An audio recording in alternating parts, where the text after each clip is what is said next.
मुझे भी लगातार कई अस्पताल सुबह से एसएमएस भेज रहे हैं, व्हाट्सएप भेज रहे हैं, ईमेल्स भेज रहे हैं। सरोज अस्पताल है, राठी अस्पताल है, शांति मुकुंद अस्पताल है, तीर्थराम अस्पताल है, यूके हॉस्पिटल है, जीवन हॉस्पिटल है। इन सब का कहना है कि हमारे यहाँ पे ऑक्सीजन खत्म हो गई है। हम जैसे तैसे उनको कुछ सिलेंडर कहीं से दूसरे उससे रीअरेंज करके, थोड़ा सा किसी का स्टॉक ज़्यादा है उससे करके कराने की कोशिश कर रहे हैं।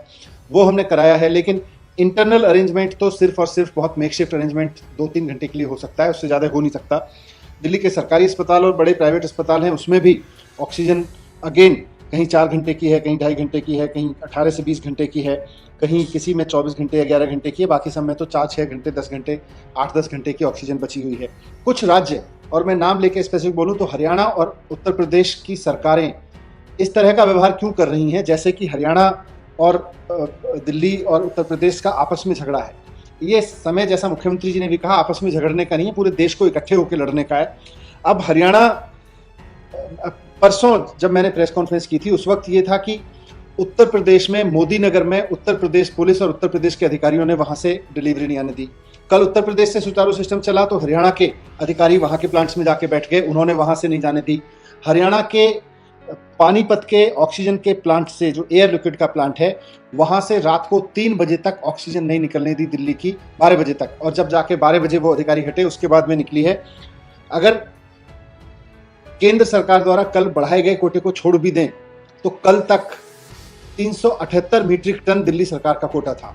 इस 378 मीट्रिक टन में से उत्तर प्रदेश और हरियाणा के अधिकारियों के और वहां की पुलिस की दादागिरी की वजह से केवल 177 मीट्रिक टन ही कल उठ पाया, 177 मीट्रिक टन उठ पाया, जो कि 378 मीट्रिक टन उठना चाहिए था, क्योंकि जहां से उठना था, जहां से ऑक्सीजन उठनी थी, वहां पे पुलिस और वहां के अधिकारी आके बैठ गए, वहां के सीनियर अधिकारी आके बैठ कर उन्होंने वहां दिल्ली के लिए ट्रक को एंटर ही नहीं करने दिया। आज भी यही स्थिति बनी हुई है हरियाणा और उत्तर प्रदेश दोनों में। आज जो दिल्ली में चारों तरफ से ऑक्सीजन की तराई तराई मच रही है, उसका सबसे बड़ा कारण यह है कि हरियाणा और उत्तर प्रदेश दोनों में ऑक्सीजन को लेकर जंगल राज मचा रखा है। वहां की सरकारें, वहां के अधिकारी, वहां की पुलिस वहां के ऑक्सीजन प्लांट से दिल्ली के लिए ऑक्सीजन निकलने नहीं दे रही है। हमारे अधिकारियों ने वहां के सीनियर अधिकारियों से बात की है, भारत सरकार के इंटरवेंशन में भी हमने बात करने की कोशिश की है, लेकिन वहां जमीन पे स्थिति नहीं बदल रही है। हमारे टैंकर्स बाहर खड़े हुए हैं, उनको अंदर नहीं जाने दिया जा रहा है। केवल हरियाणा के प्लांट में हरियाणा के टैंकर्स को अंदर जाने दिया जा रहा है।